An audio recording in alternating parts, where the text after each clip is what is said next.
factory worker sa Cabuyao, Laguna, namatay dahil sa rabies halos 1 taon matapos siyang makagat ng aso. Ang mga insidenteng ito, paano ba maiiwasan?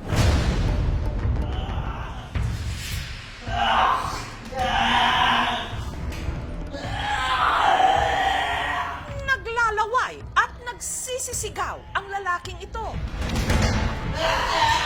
Nana ko dirihan! Pilit na nagpupumiglas. Kaya ang kanyang mga kamay mahigpit na itinali sa kama. Nana ko dirihan! Nara ko dire! Nara ko dire!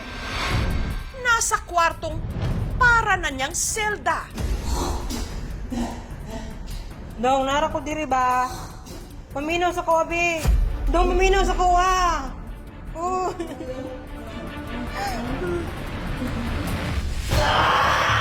Nawawala na raw ang lalaki sa sarili. Unti-unti na raw kasing umakyat sa kanyang utak ang rabies.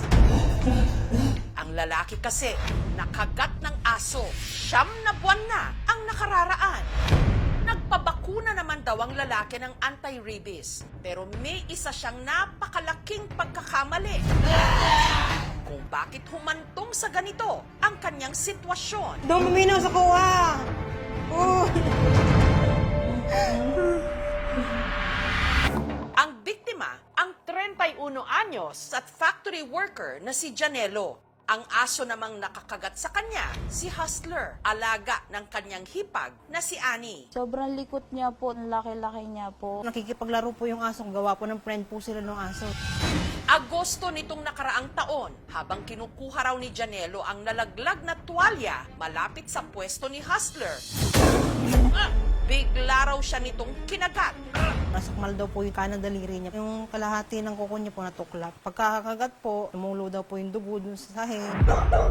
Ilang minuto matapos ang insidente, bigla raw nag-iba ang kilos ni Hustler. Namula daw po yung mata, nagliligalig na, nagwawala na po. Sumuka na po yung aso, paikot-ikot po sa loob ng bahay.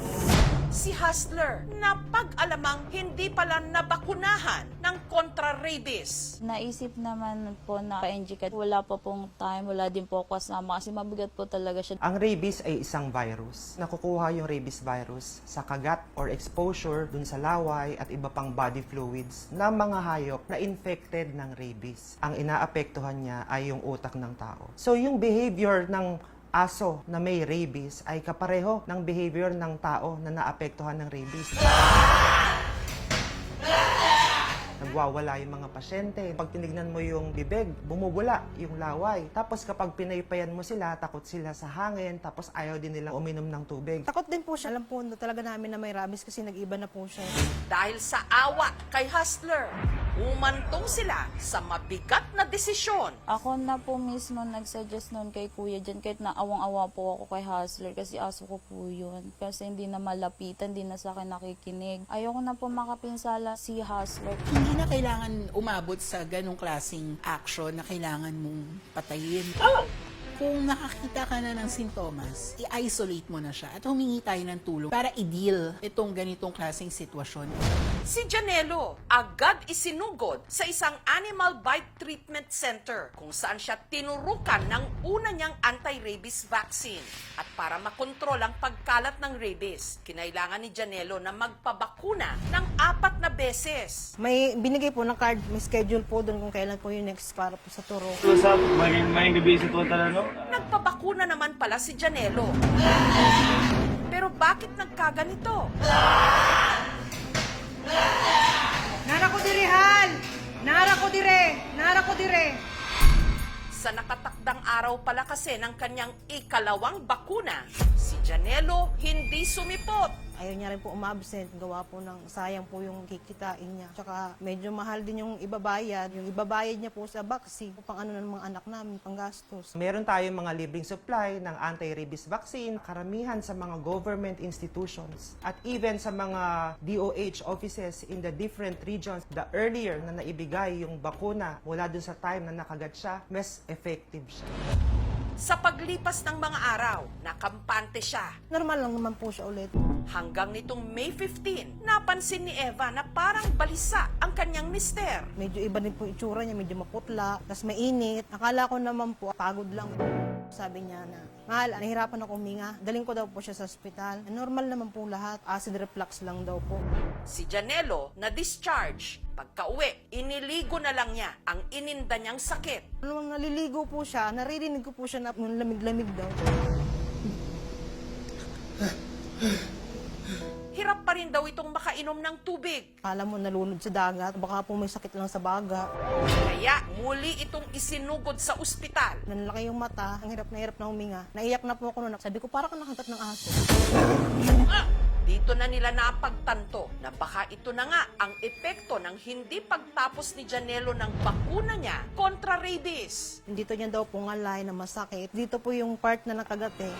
Si Janelo, inirekomendang dalhin sa RITM o Research Institute for Tropical Medicine sa Muntinlupa. Sa experience namin sa RITM, pag na-admit na ang pasyente dito at may sintomas na ng rabies, in 24 hours ay namamatay sila, mahaba na yung 2 araw.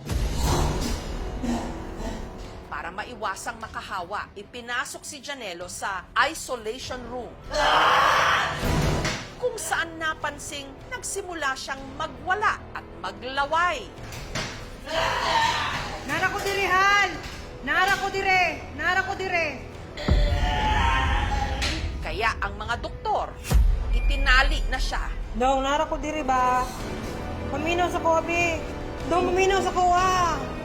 Oh. Yung time na 100% agitated, nagwawala na yung mga pasyente, maaari silang mangagat. Habang si Eva, sa bintana na lang nakikita ang kanyang mister at sa video call na lang nakakausap. Alam niyo to, dili na ang mamatay, gani nga tao, di na musulte. Tulog lang sa diha. Sobrang sakit po, ma'am. Para po ako sinasaksak po ulit-ulit. Lalo na po, nung nakita ko na po siya na ano. Kumbaga nagsisimula na po yung kalbaryo po nung ano. Dong, maminaw sa kuwa! Sinigawan ko po siya ng sinigawan. Laban ka kasi maanganak pa ako. Laban ka, laban ka. Dong, nara ko diri ba? Paminaw sa kuwa, be! Maya-maya po, bumalik po sa normal yung mukha niya. Kahit bumubula na po yung bibig niya, kahit duling-duling na, pinipilit niya pong lumingon po sa akin, humarap. Labani na, kay muli ito ditong duha. Ilang araw bago pa ma-confine sa ospital si Janelo, tila nagpahiwatig na raw ito. Shoutout nga pala sa asawa ko. Pasalamat ako sa aking asawa na siya naging asawa ko at nanay ng aking mga anak. Kung di man tayo pala rin ngayon sa buhay natin, sa sunod na kabanata lang tayo magkikita ulit. Ginagawa niya po lahat. Kahit po magkautang-utang po siya. Kahit po may hirap po yung trabaho, gagawin niya po para sa mga anak niya.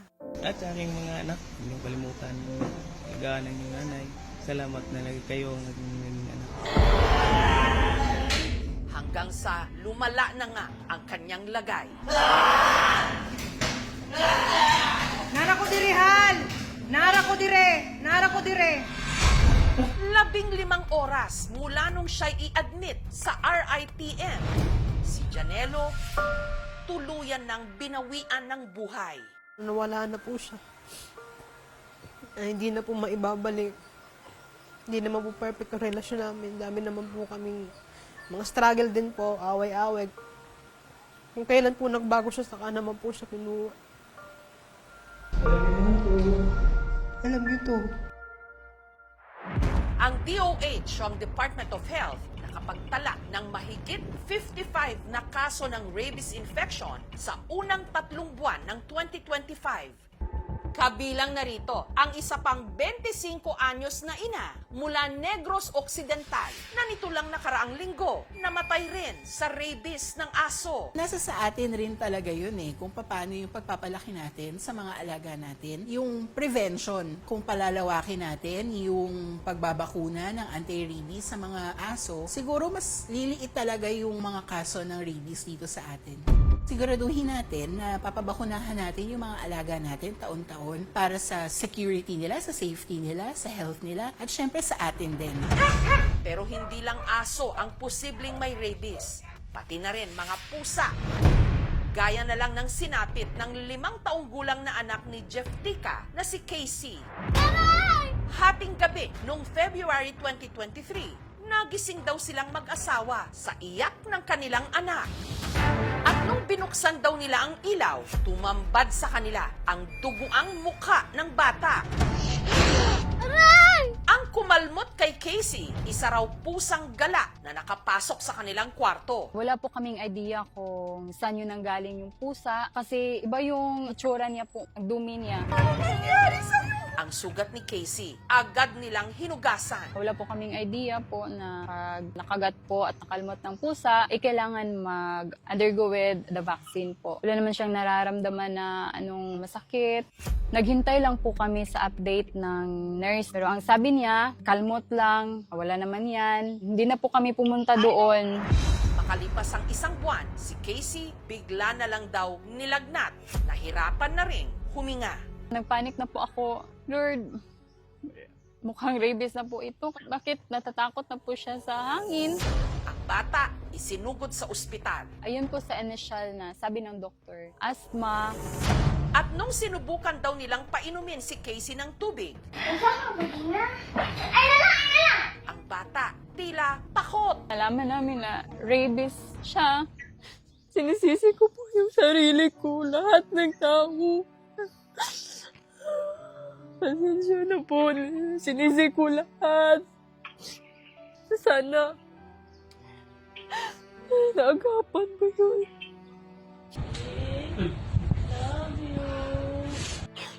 Napakasakit po, ma'am. Makita mo yung anak mo na wala kang magagawa. Kahit ilang pa yung milyon pera. Pero wala talagang pag-asa, ma'am.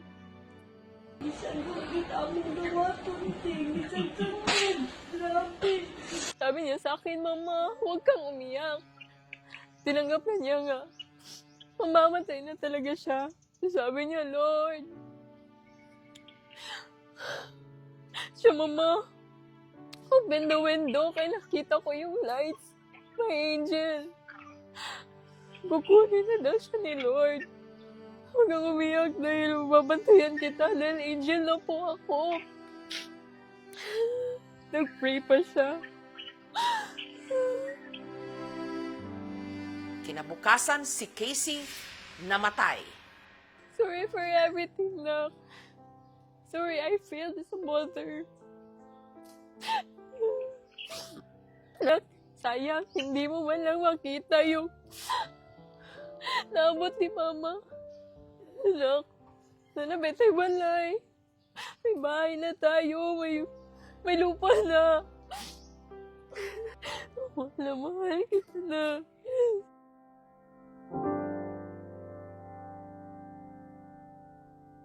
Sa ngalan ng Ama. Samantala, ang mga labi ni Janelo minabuting ipakremate ng kanyang pamilya. Sobrang sakit po. Hindi ko po matanggap na ganun po kadali, ganun po kabilis yung nangyari. Mahal, at hindi ka naman mapapalitan dito sa puso ko eh. Yung mga bata, huwag kang mag-alala. Naalagaan ko yun. Lalo na itong lalabas na baby.